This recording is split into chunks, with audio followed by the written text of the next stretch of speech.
Hi again, welcome to another In Conversation webinar for BAPT, that's the British Association for Psychological Type. I'm Richard Owen, one of the current trustees and the treasurer of the BAPT. We're running another conference in April 2023 online. We've got 2 days of talks all about psychological types. One of our presenters is Gareth, who's here today to have a conversation with me. And his topic is going to be neurodiversity and type, which we're also going to touch on today. So Gareth's an organisational psychologist, trainer, facilitator, business owner. He's got a background in working with psychometric publishers, doing consulting work, lecturing. He's kind of started off in psychology and consumer customer psychology. And so he's very involved in an organisation called Type Pro, which he's a co-founder of, which does practitioner training and resources, including a new online assessment as well, which I was looking at the other day. So we're asking more about all these things and more in a minute. Hello, Gareth. Welcome. How are you? I'm doing good, thanks. Yeah, great to be here.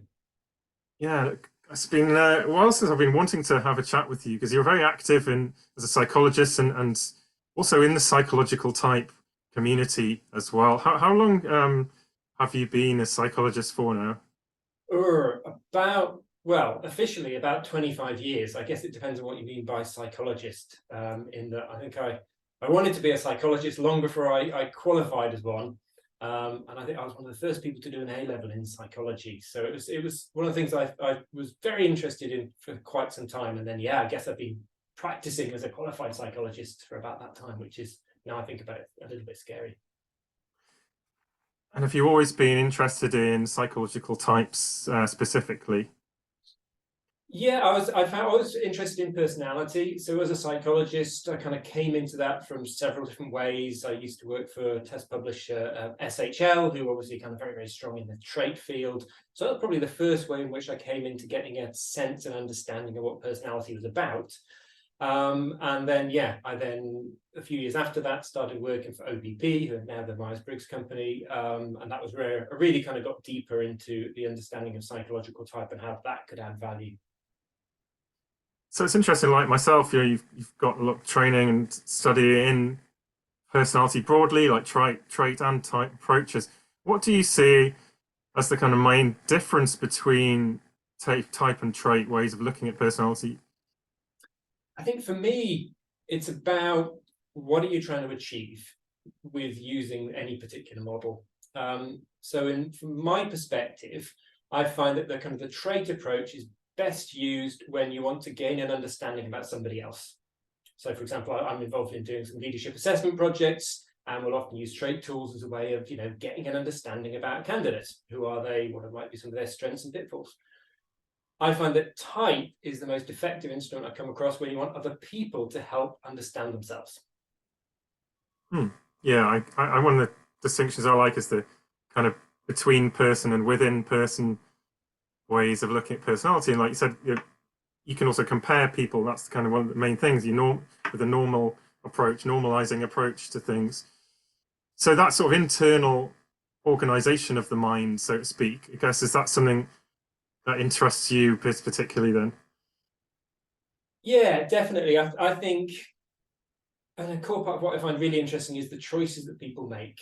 How do we come to make the choices we make? Now, if you take kind of a nice simple type approach, well, part of that is, how do I get information? How do I make my decisions? That's core to the choices that I make. And do I make those decisions on the inside or the outside? That kind of thing. And when do I like to make decisions? That kind of feeds into some of the consumer psychology work that I do. But yeah, I've always found that very interesting. And, the connections into behavioral economics on, how and why do we make the decisions we make?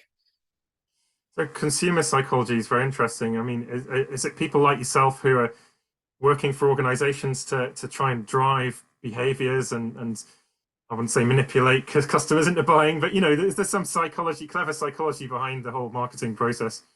There's enormous amounts of psychology involved in how we make decisions about buying stuff. And I think what's really interesting there is just looking at how irrational human beings are when we're making decisions. There's a classic experiment from Daniel Kahneman, who I like very much because he's the only psychologist to have won a Nobel Prize, because There's no Nobel Prize in psychology, so we stole it from economics for like a double whammy of sweetness. The classic experiment is this: well, imagine you're going off to buy now. When he ran the experiment 20 odd years ago, it was a calculator. And I don't know, the last time anyone bought a calculator, I'm not sure, but he said, you go to the shop and it's on sale for £15. And they said, well, you can buy it here, or you can go half a mile down the road and buy it elsewhere for £10. What they found is about 60% of people say, yeah, that sounds good. If instead you say that you're going out and buying a jacket for £300, and you could go half a mile down the road and buy it for £295, hardly anyone does it. So for me, just these little bits of stuff about, well, how does our mind work? £5 is not just £5. It's all about how we frame that information, what the context is, totally changes what it means to us. Yeah, context is king, I suppose they say. So in terms of your work today, kind of what is the spread of your working week or month? Like what kind of activities are you mostly involved with as a psychologist? Yeah, so it's a very broad spread, which for me as an ENTP really, really works for me. So what I've been doing this month is, so as is often typical, so some work spent within the Type Pro world. So we've been working on some new stuff, as you mentioned, on our site, and some cool stuff around thinking about some superpowers and running qualification training for people. I've been working with a motor manufacturer to help them get an understanding about how their salespeople are working in selling their cars. I've been working on helping to select some leaders for a new organization. So that kind of thing. So I quite like that breadth of work, doing different stuff. But for me, it's all kind of about people and how people see the world around them and how people see themselves. Well, you just touched on that, how you kind of you've organized things in a way that kind of plays your strengths to your psychological type. Are there other areas where you've kind of done that? You've job crafted your own working life, and also to avoid the pitfalls in less strong areas? Yeah, avoid the pitfalls. I think one of the challenges of running your own business is, and I work with Angelina a lot, but I've done a lot of work kind of by myself, my own bit of the business, is you can't get away from those pitfalls. I do have to get the invoicing done. I do have to kind of make sure that the specifics are right and stuff, because I haven't got the luxury of being able to say, well, I'll have a team of 15 people around me to make up for this stuff. So I think it's interesting. I think there's something to be said definitely for playing into your strengths and finding a niche where you don't have to do any of the stuff that you don't like.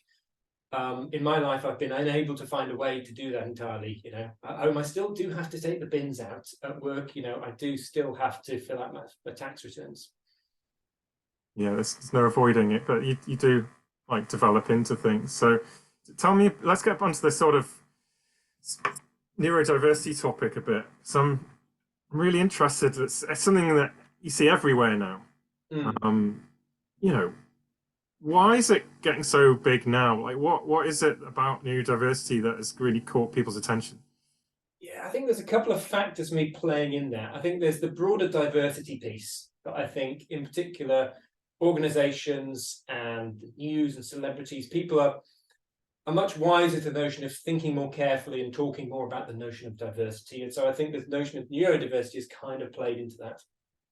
And I think also there's a generational bit. You've got, folks coming through from the millennial generations who have far higher levels of understanding and recognition of some of the aspects of neurodiversity, and particularly neurodivergence around certain things like ADHD and autism, where I think you've got much higher numbers of folks coming through who are aware of this, talking about this, and know about that. So let's just kind of clarify the terms then a bit. He's saying about neurodivergence being more towards the kind of further ends of the extreme spectrum of these things. Yeah. So how I think about it is that neurodiversity is it's like, well, it's what we've been talking about in Type all this time. It's the fact that people think and do stuff in different ways. So our minds work in different ways. So for me, neurodiversity, the word is a bit like saying the word height. It just describes the spread of stuff. And I don't think that spread goes in one direction. It obviously goes in many different directions. So being neurotypical is about kind of saying you've got an average height. And then being neurodivergent is kind of like saying tall or short. Now, in absolute terms, that, of course, we've got to be careful value judgments around that kind of stuff. In general, being short shouldn't be an issue. And yet, if I live in a world entirely filled with tall people, I'm going to find, like my mother did with my brother and I growing up, people keep putting stuff on high shelves that doesn't suit me. Yeah. Yeah, I guess so. It fits with your environment or makes it more difficult, perhaps.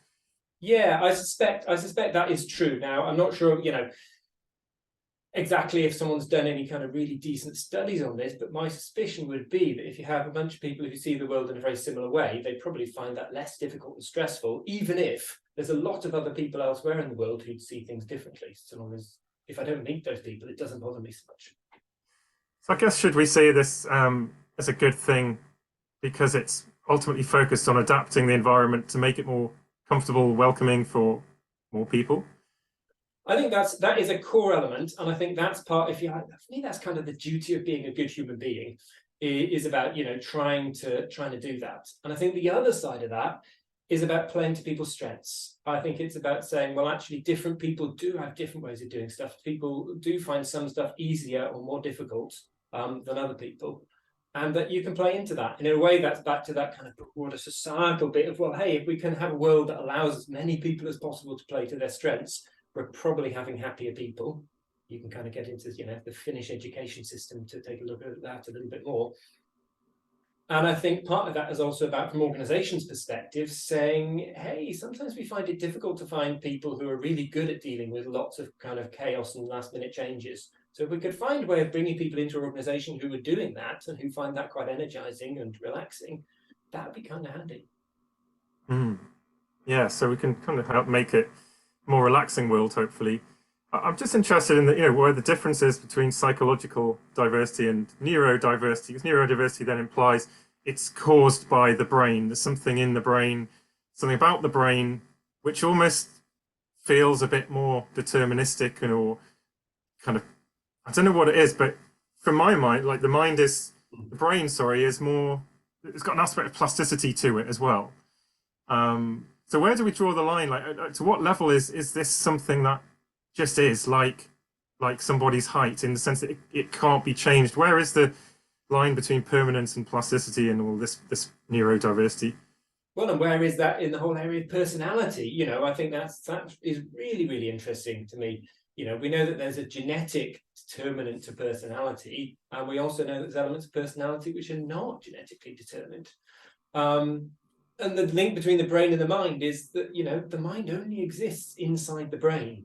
Unless we're going to get super metaphysical about this, there isn't anything else. It's all just what is happening there. So, my view would be that my personality is entirely rooted in what's happening within the setup, the firing, the interactions between my neurons. Now, of course, as we know, there's a certain level of plasticity in terms of what my brain can do and change. And there's certain aspects and structures which are unlikely to change, certainly by the time I'm at this age. So if we've got, two different scenarios, like obviously now we have kind of a lot of diagnoses of particular, I guess it's more like the neurodivergence, especially things like ADHD. Like, it's, there's huge numbers of people being diagnosed. And so we're saying that's more the extreme ends of the diversity scale, but what kind of way of categorizing the more typical center of the spectrum do we have in ways that we can name it?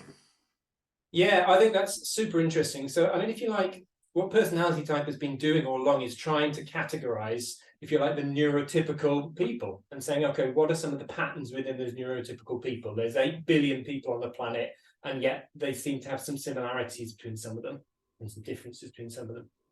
I think when you start talking about the numbers, you get really interesting because, of course, you've got, big differences in different countries. You've got, in the UK, about 3 or 4% of people, particularly children, diagnosed with ADHD. In the States, 12, 13% of people. And that's still continuing on into, students at university and things, and college in the States. So I think when you start looking at that, and if you tell me 12 or 13% of the people fit into the group, I'm like, that's not divergent. That's a massive chunk of the population. That would be, if you think about it in terms of personality type, that would be putting them as one of the highest, group up there with the ESTJs in terms of, groups of the population. So I think you're then into a really interesting bit, I think, of saying, where is that overlap? Where is the connection between what we're calling divergent and what we're calling typical?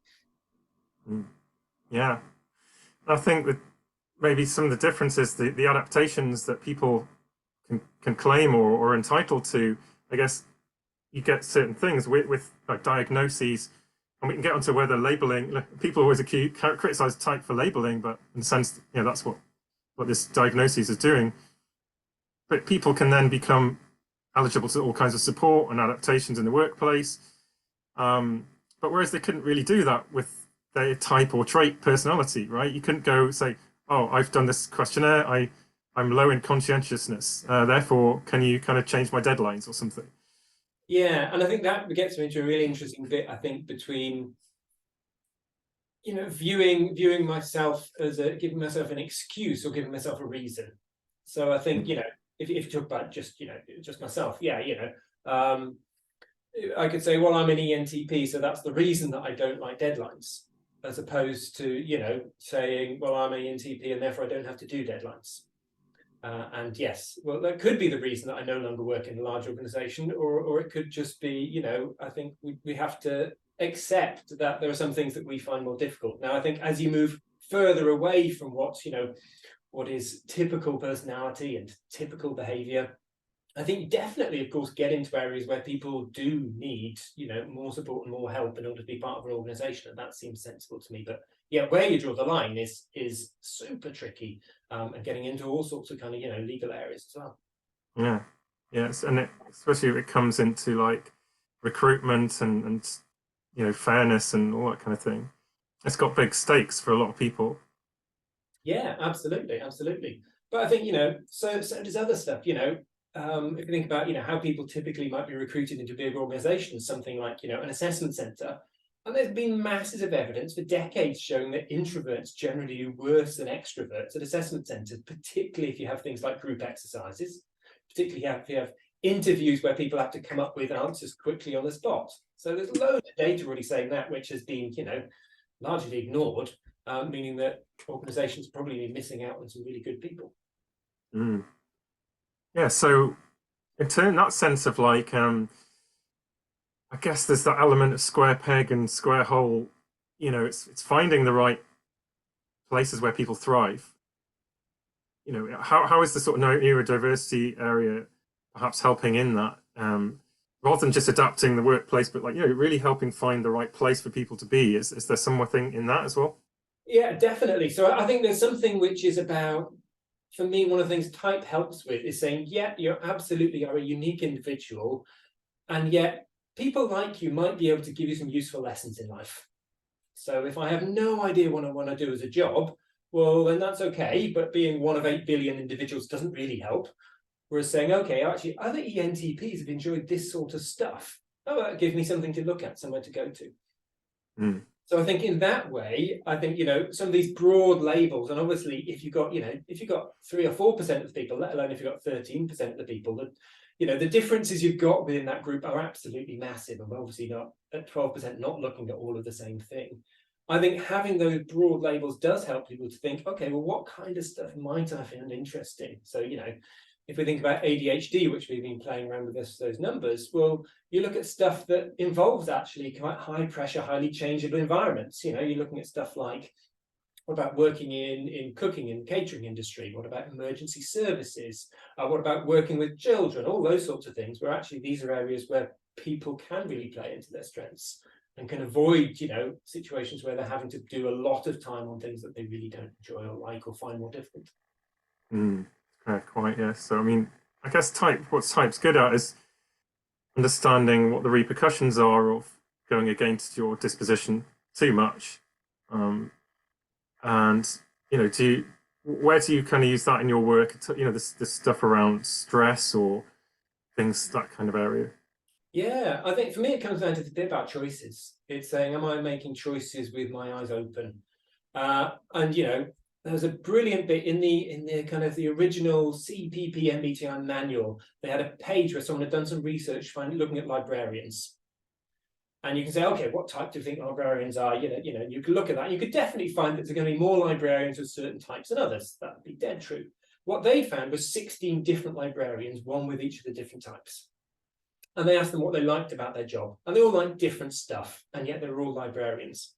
So for me, it's that kind of crossover between my interests and my personality. It's like, okay, Gareth, yeah, you find librarianism fascinating, you find books really interesting, that's really cool. As you said, here's some of the stuff to bear in mind if you're going into being a librarian, Gareth. People are going to want you to put the books back in the place that you found them. That's kind of part of it. But there's probably also some stuff where people might, find it interesting to look at new and different ways of doing things, perhaps about how you engage people with the library.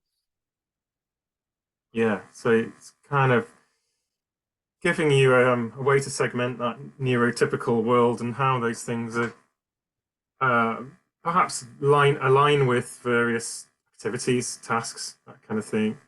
Yeah, and I think, as we talked about broadly and, almost stereotypically with some of the ADHD stuff, I think you can do exactly the same. And I think there's also some interesting research suggesting that actually roles that do involve a certain level of structure can also appeal to people with ADHD, because it's about, okay, how do I also work within that structure and have some understanding of what the rules are? Mm.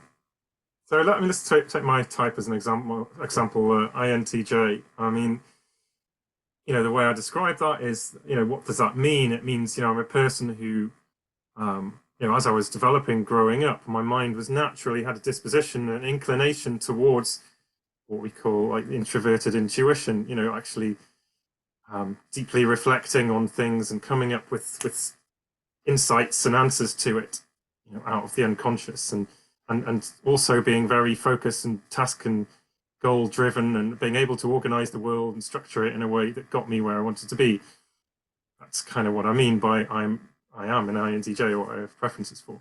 So, tell me a bit about how kind of the stuff you're working with could inform me on what that means for the workplace, for instance. Yeah, so I think for me, it's about, one of the things Angelina and I have been working on is the notion of superpowers. It's about thinking, okay, what is it that you do brilliantly, or you find super easy, you find super energizing, that might be less so for other people? So as you said, for you, it could be about working out the patterns and the connections within things, seeing how everything is connected to everything else. And other people could certainly do that, and sometimes would find that, increasingly easier energizing, and sometimes would find that really, really hard. But for me, it's that bit about saying, okay, well, how can I play into that? The more I can spend time doing that, probably the more energizing and exciting and cool I'm going to find my life. And if I, we talked about choices, if I choose a career that doesn't involve doing that at all, maybe someone drives a flatbed lorry covered in money outside of your house and says, hey, come on, we've got this amazing job for you, come and do it. You have to understand you're probably going to find that kind of unfulfilling. Interesting, yeah. I mean, as we know from type as well, we develop over time, and there's different aspects of life. I mean, I tried to train for to run a marathon this year.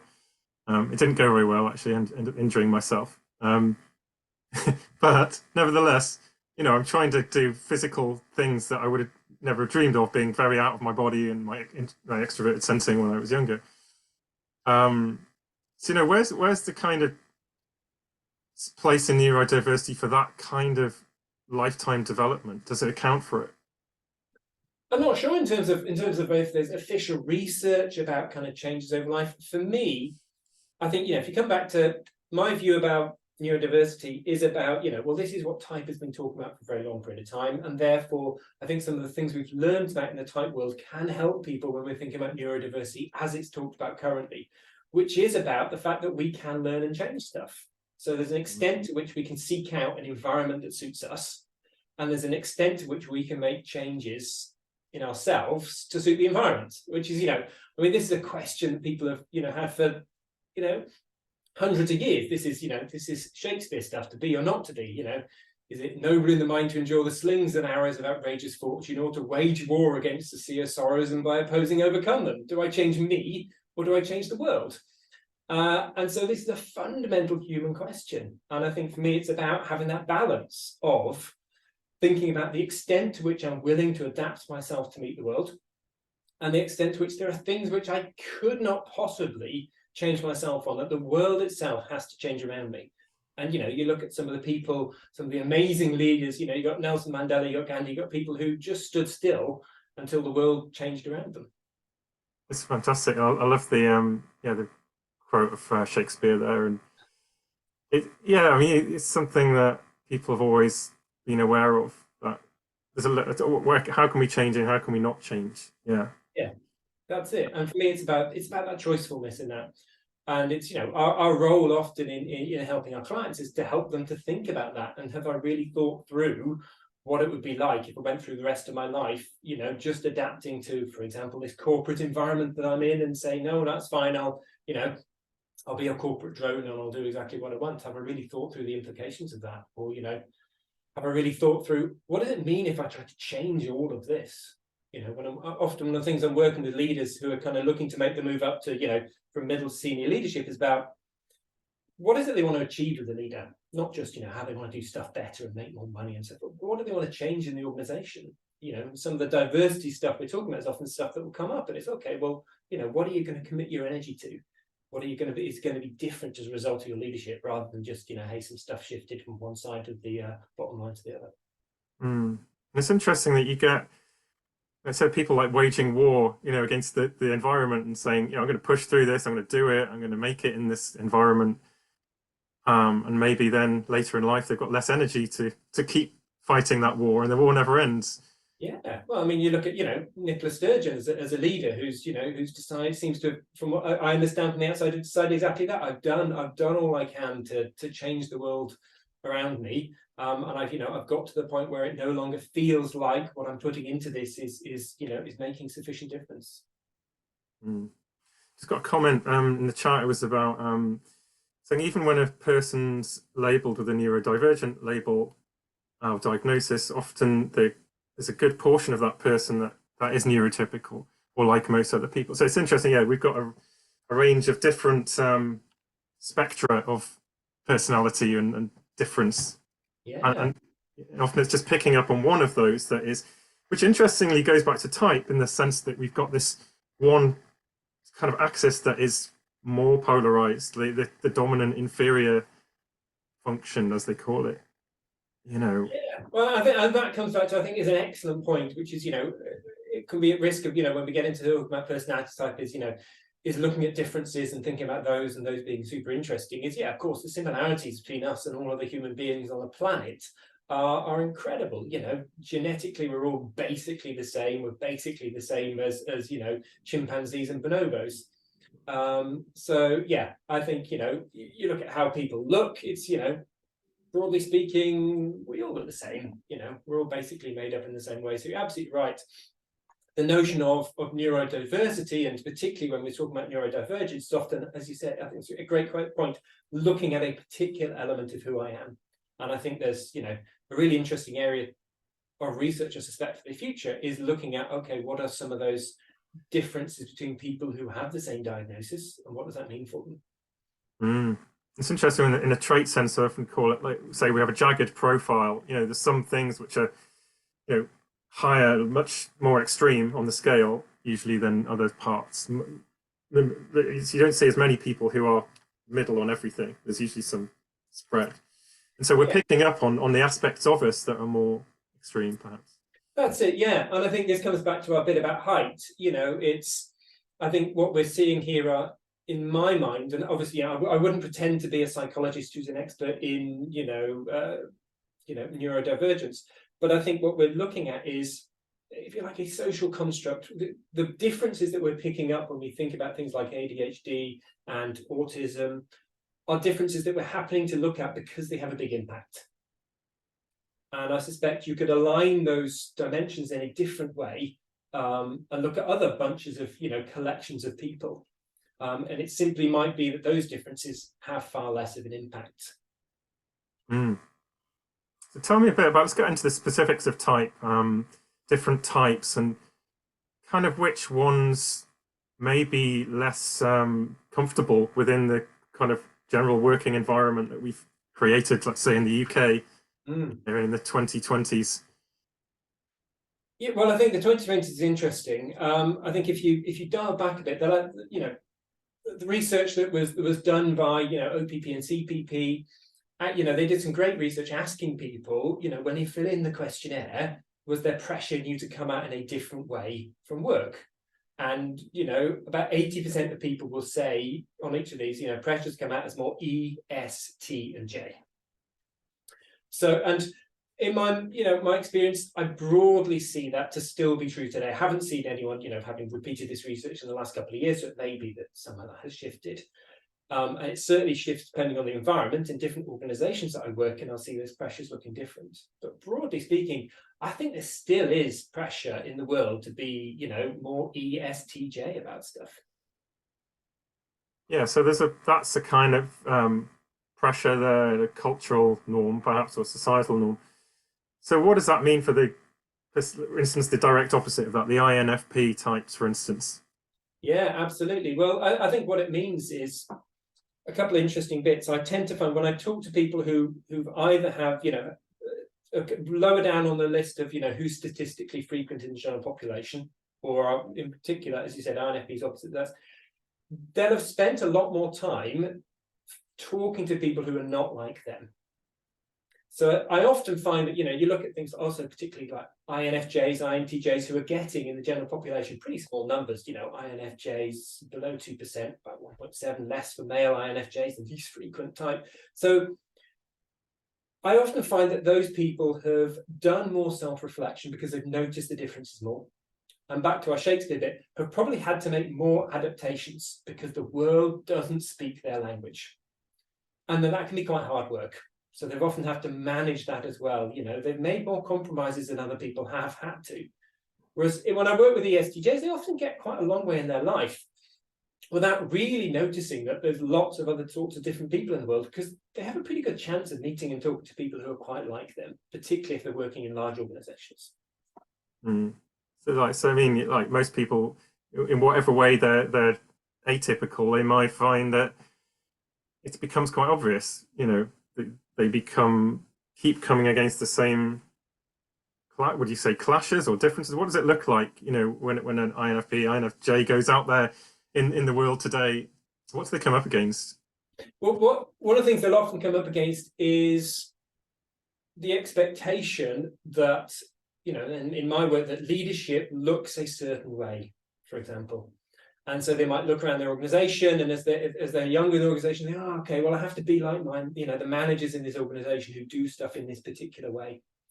And then, you know, those who successfully manage to do that will find kind of one or two things that's happening. Either they kind of get so embedded into that behavior that it kind of really gets, you know, they get very, very used to that. Or there's always a bit of them that wants to do stuff differently. And that is often why I find people who are having those midlife changes, who are saying, you know what, it wasn't really me, you know, I really want to leave the circus and go and become a politician. Or, you know, if I'm looking at someone who's an INFJ and INFP, it's like, oh my God, how do I really want to change the world? You know, how do I want to know that what I'm doing is making a real difference? I remember working, I was in Mumbai, which is just very random, but working with a woman there who was INFP. And, you know, she was working in a large corporate organization. And it was fascinating because she enjoyed her work, because there's a lot of stuff to do with people. But she found it ultimately a bit unsatisfying. It really didn't hit her soul. She wasn't feeding her soul every day. And last thing I heard of her is that she's now working for a charitable organization, clearly in something that allows her to do exactly that bit of feeding the soul. And yet, as I understand it, also having brought with her some of those kind of leadership skills that she's picked up as part of her earlier career. That's interesting, yeah. So you're seeing this play out in people's lives, especially at a point when they're questioning whether they've taken the right path. Yeah, that's it. And I think that for me is, you know, it's a super interesting question, you know. I was thinking when I was, you know, thinking about coming on to this is, oh yeah, why am I interested in this kind of neurodiversity bit? And I remember actually, I was thinking back to when I was about 17, 18. I was doing psychology, A-level. I was also doing English literature, which I absolutely adored. And my thesis, if you like, my A-level English literature was around depictions of insanity in literature, which I adored. I found fascinating. It came back to, I was weirdly remembering this bit about, you know, the definition of insanity as being, you know, undesirably different from normal, which I think is kind of interesting when we get into when we're talking about what is, you know, neurodivergent and what is neurotypical. But I think, yeah, you're making me think about that whole kind of bit about, I would have been differently in an alternate reality. I think there's a me that went into that kind of clinical psychology and got more into that side. So maybe that's my choice that I question at midlife. Undesirably different. That's an interesting kind of phrase, isn't it? Yeah, and I think that for me, I mean, that for me was very much applied in the kind of in the literature stuff that I was looking at, because it's things like One Flew Over the Cuckoo's Nest, Woman on the Edge of Time, stuff like that, where it's about people who are really kind of railing against a system that is defined them in a particular way. I think when we look at neurodiversity, what we're actually saying is desirably different from the norm is where the power is. I think, when organizations look at diversity, what they're really looking at is, sometimes in a kind of, sometimes it's about, let's just be good human beings and make a world that's suitable for as many people as possible. And sometimes it's about, hey, we want to just be able to make better decisions. And we know, everybody knows that if we can have more different opinions, we're more likely to make better decisions. So in terms of like diversity, I mean, I guess politics is one area where it kind of becomes polarized and one-sided. I wonder if has there been any studies in terms of political parties and which types might align with each one? I know there's been some trait studies. I did. Yeah, there have been some trait studies. I've heard of a couple of type studies that I'll come into in a second, but actually somewhere I can dig it out on my LinkedIn. I did something around about the time of the last US election, looking at some data that had been done about voting patterns. And that's very interesting. I did hear someone telling me anecdotally about some research and type, suggesting that people with SJ preferences would broadly vote for whoever they voted for previously. If they were going to vote, they might vote or they might not vote, but broadly it was almost always going to be for whoever they voted before. That people with SP preferences would decide pretty much on the day and think about the person they'd most like to spend some time with and hang out with. The NFs is about who matches my values, and NTs is about whether or not you consider the person to be competent. Okay, interesting. Yeah, I get the competency thing. I'm not. I'm saying so little now about the things that are running through my head about recent politicians. And it's interesting, I guess, to some of this environment we're talking about that makes things feel undesirable. Is that driven from that top-down, like, government's over time effect on education policy and that kind of thing? Does that shape which types are going to feel left out? Yeah, absolutely. And I don't work in education, but those psychologists, I speak to who do work more in education say, there's been an enormous challenge for a long time, particularly for SP children, and often that's going to be, SP boys in particular, who don't suit a let's sit down and learn this by thinking and reading about it approach to learning. When I think about people I've known, a lot of people who've dropped out of formal education, who've gone on to be incredibly successful later on in their lives, but who that particular route did not work in the slightest, because they don't want to learn stuff by sitting down and thinking about it. They want to do stuff. Yeah, so I mean, I know there's a lot of people who find it difficult in education, like you said, people who can't sit still behind a desk or find it hard to do exams or many other things. And I think one of the things I love about type is how it helps us think about how we learn things. One of the questions I often, if I'm working on training or coaching people, one of the questions I'll often ask people, how do you like to learn stuff? And the number of adults who I'll ask that question of, and they go, oh, I don't know. Oh, never really thought about that before. And for me, this is like enormous. It's such a huge question. How do I like to learn stuff? I can still remember myself as an ENTP. I was in my final year of my degree, and I was sitting there with a study partner, and I was explaining some stuff that I'd been thinking about and learning, and finally clicking to me that the best way for me possible of trying to learn something is by trying to explain it to somebody else, which then, of course, has been my entire career, of attempting desperately to learn the things that I was talking about. But for me, it's almost like, it took me that long to work it out. And for some people, it takes even longer because, they're not thinking about this stuff, about the fact that different people learn in different ways. So I guess that's some of the extroverted intuition, like things emerging in real time and coming on a little journey of exploratory learning. Yeah, and it's and I think about it myself with my children. So my daughter who's INFJ and is very much into the idea of personality type. She really likes this, thinks it's very cool. But as an introvert, she best learns stuff by reflecting and watching people do it. And I'm constantly saying, just give this a go, give it a try. And she's like, no, I just want to watch someone do it. I'm like, no, you'll never learn it if you do it that way. And I've just got to constantly whack myself and say, no, remember, Gareth, think about the actual stuff that you spend all the rest of your time thinking about. So I'm interested in going back to the brain and neurodiversity. So we've always got this thing where it wasn't enough to have a type or even a collection of a trait score. And let's say you're an extroverted sensing type, or you scored highly on that kind of physical sensory seeking aspect of trait, for instance.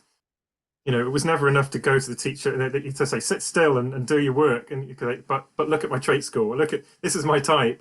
I can't can I just go outside and play instead?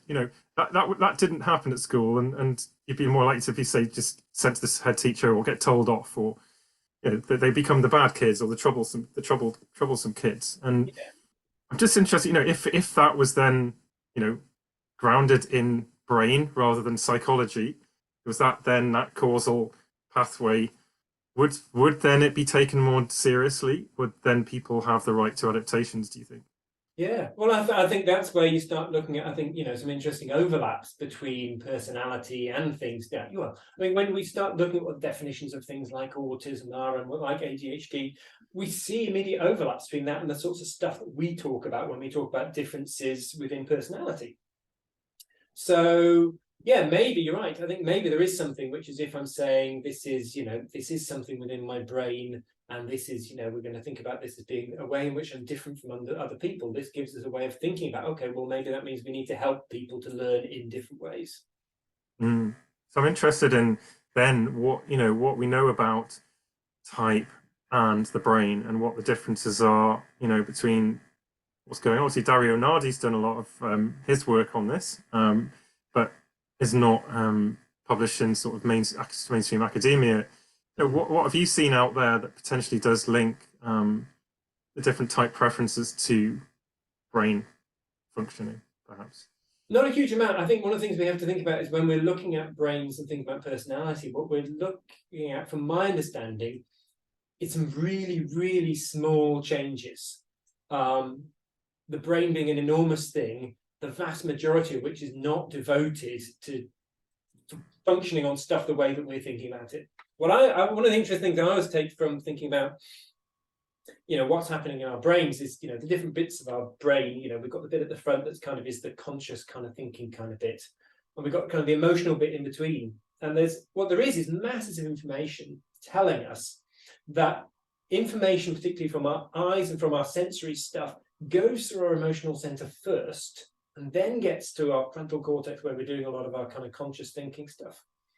So, and this for me comes back to some of the stuff about how we make decisions. So we have an emotional feel about stuff, and then our brain will come up with rationalization. So I think this for me is always really interesting, thinking about, that TNF stuff is, Ts not only have emotions, they have an emotional part of their brain, which is exactly the same as the emotional part of the brain for people with feeling preferences.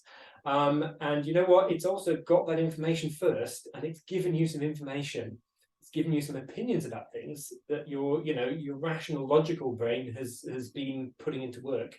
So I think for me, one of the ways about thinking or feeling is, it's not so much about whether or not you have emotions, but it's about how much attention do you pay to those, and when do you pay attention to them, because they're there just as much.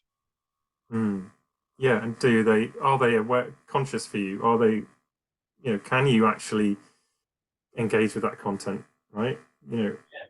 Well, and can you, or do you choose to? And that's also an interesting bit, isn't it? For me, certainly was, would be one of the things I noticed in myself as I matured or got older, as Angelina on here might say, is, just noticing in myself, emotions have always been there. It's not that I couldn't feel or experience them. It just that I chose not to. I chose to put more attention into other stuff. But yeah, it was always there. Seeing we've got a kind of a comment in this chat here, saying about in an age when the internet wants to present us with instant solutions. A few pieces of research circulating recently that say you can change your personality. Do you want to comment on this? I mean, I'd say it's interesting that there's even there's very good podcast out there with McRae. You know, Robert McRae, one of the people who's was the majority of popular work on the Big Five, and it's, you know, it makes it clear how sort of, you know, personality is more like an underlying disposition, and it's kind of resistant to the environment. And he was saying in that, you know, there isn't really you know, a way to change that. You can kind of change behavior, but you can't change personality, and the two are not the same. Yes, well, I think it's really interesting. I did, again, it's posted on LinkedIn somewhere. I did do some work looking at exactly this piece of research, or several bits of really good research was done. It was picked up by the BBC looking at, okay, can we change our personalities? And that what they did is some really sensible experiments. And what they basically found is that, yeah, if you tried really hard, you could change how you scored on a personality questionnaire. And you could change how other people viewed you. So your friends and family who were scoring you on a personality questionnaire would change that. I guess the really interesting question is, what is personality therefore? If personality is what is measured by the personality questionnaire, then you can change it. If it's not, if it's something deeper that cannot be changed, well, then by definition, you cannot change it. So for me, you get into really interesting kind of philosophical, deeper stuff, which is much harder for us to really, I think, prove. Which is, yeah, to what extent are we talking about the stuff that can be changed or not changed? Definitely behavior can be changed. Definitely there's some stuff that's harder to change than our personality, than our behavior. The extent to which we can change that, and does it fundamentally change us, I think is a super interesting question. Which is interesting. Then you look at type, and how I see it is that, you know, to really get to your typology, you need to look at disposition separate, and think, well, remove the environmental aspect and remove the choice aspect of it, of behavior, and sort of say, well, where would you fall naturally? Like if you were a coin and you're just tossed in the air. Yeah. And yeah, I think that's really nice. It's the kind of the desert island approach. Say, okay, if there's nothing else affecting you, what would you do? And I think the reverse of that is saying, okay, well, do think about the context. And simply, you know, we're talking about getting more in touch with, you know, how you're feeling about something. Really understand, how is this context making you feel? Am I more energized by this context or less energized by this context? Do I find it more difficult or more fun? So I think you're right, both those approaches can be really interesting lenses to help us think about, you know, what is the stable bit. And that's the problem with a lot of people who take type assessments, is sometimes some of them are answering just about presented behavior. And actually, that's why those coached like feedback and exploration sessions are so important. It helps people to do that, picking apart what's disposition, what is other aspects, what influences, right? Yeah, I think this is a challenge that the type community have always faced, is, you know, the level of depth to which people want to get into type should be somehow consummate with what they're trying to do with it. So if I'm vaguely interested in the notion of whether or not I'm the same as other people, well, actually just spending a very little bit of time on the internet doing some quiz that says, hey, Gareth, you're more like these people and less like these people, is probably suiting exactly the level of interest that I had in it. If I want to really understand some more about, okay, well, what are the roots of that? What impact is that having on me? Well, as you said, I do need to understand some of that bits about unpicking my behavior from my core preferences, because otherwise I'm not really going to get to that level of understanding. If I want to think about how I'm going to change my behavior or change the world, I probably need to think about that even more deeply. Yeah, so I think that's one thing. Back to the question that was asked before, you know, changing personality. I think, you know, some ways of measuring, like some of the trait approaches to personality, almost collapse disposition and behavior into one thing as if they were the same. And one of the beauties of type is that you were able to separate them out and go, you know, really, what were you at your core if you were following that way of being that was not a choice or not forced by the environment. Yeah, absolutely. Yeah. And then you get into some really interesting stuff about the difference in definition between trait and type, which is, the trait is more about predicting what you're going to do. And that's why it's super useful and super interesting. And if you're doing research, you want to be able to predict what people are going to be doing. If you're hiring someone, you want to predict what they're more likely or less likely to do. So of course, it's taking something that's wrapping up an aspect of personality and an aspect of behavior, but hopefully looking at that behavior in a kind of, more stable way. It's looking at what our habits are for our behavior. Whereas absolutely what type can do, and what a really in-depth coaching around type can do, is tease those apart and saying, okay, well, here's what you do, Gareth, and here's why you do it. And somewhere in there is your choice about what you're going to do in the future. Maybe you'll continue doing that. Maybe you'll change. That's great. So in terms of the neurodiversity, going back to that then, how do we see this burgeoning field now kind of changing the potential for how we use type and in the future? Yeah, so I think for me, it is about that understanding myself bit first off. I think what I hear a lot of people talking about is, when they get some kind of diagnosis about something like ADHD or about autism or Asperger's, it's a real release for them. It's like, oh my God, this gives an understanding. This explains why I've always found this stuff really hard and I've always found this stuff really easy. And I didn't understand because everybody else seemed to view the world in a completely different way. So I think there is that bit that, most people, when they found their personalities out, will say, it was just great to understand that explained a bunch of stuff. Not everything about my entire life, but a bunch of stuff about me. So I think for me, that's one of the good things about this notion about looking at neurodivergence and neurotypicality is saying, okay, I can find my clan. I can find the people like me, and I can learn from what they've managed to do and done differently. And, I can share my experiences. And I think the other side of that for me is what type is all about, is understanding other people. And then saying, okay, well, this also gives me a lens to begin to understand, how do other people see stuff? If I want to communicate better with people, what are some of the changes I might choose to make within myself, even if it's just about how I explain how I'd best like to work. Yeah, that's a really nice way to summarize it then. Yeah, so there's two ways of approaching it. I'm sure Shakespeare had something to say about that as well. Yeah, I'm still too concerned. I'm fairly sure that I misquoted the other one earlier and someone's checking up on it. So I'm not even going to go near that again. It sounded really convincing to me. I like it. Well, yeah, that's the advantage of being an ENTP. Say anything with enough confidence and you'll probably get past it. I love it, yeah. So yeah, I don't know if we should wrap it up now. We're kind of a few minutes to 8. So it was a really nice conversation. We could certainly expand on this another time. It would be great to have another chat. Yeah, likewise. Well, as I said earlier, for me, one of the best ways I gain an understanding of stuff is by trying to explain it. So I'm not sure I've always managed to explain it particularly well this evening, but for me, it has helped me clarify some stuff. And if you're interested in some more kind of data and some of the statsy bits, I'll be putting some of the research stuff on the talk I'll do for BAPT. So if you are geeky like me and like to see some charts and some numbers explaining things, along with a bit more of an opportunity to talk about how this has played into your life experiences, that's my hope for what I'll be building into the BAPT talk. Amazing, yeah. So more in-depth stuff about neurodiversity and type. That's at the BAPT Conference in April this year, 2023. So you can book that online at bapt.org.uk. And here, like two days of other broad talks about so many different ways of looking at psychological type and applying it, and the theory stuff. I'll be doing a big talk about theory as usual, probably. But yeah, lots of good stuff. And thank you for joining us again. Really appreciate it, you being here, and everyone for joining us. To see you for the next conversation. Take care. Bye-bye. Take care. Awesome chatting to you. Bye-bye.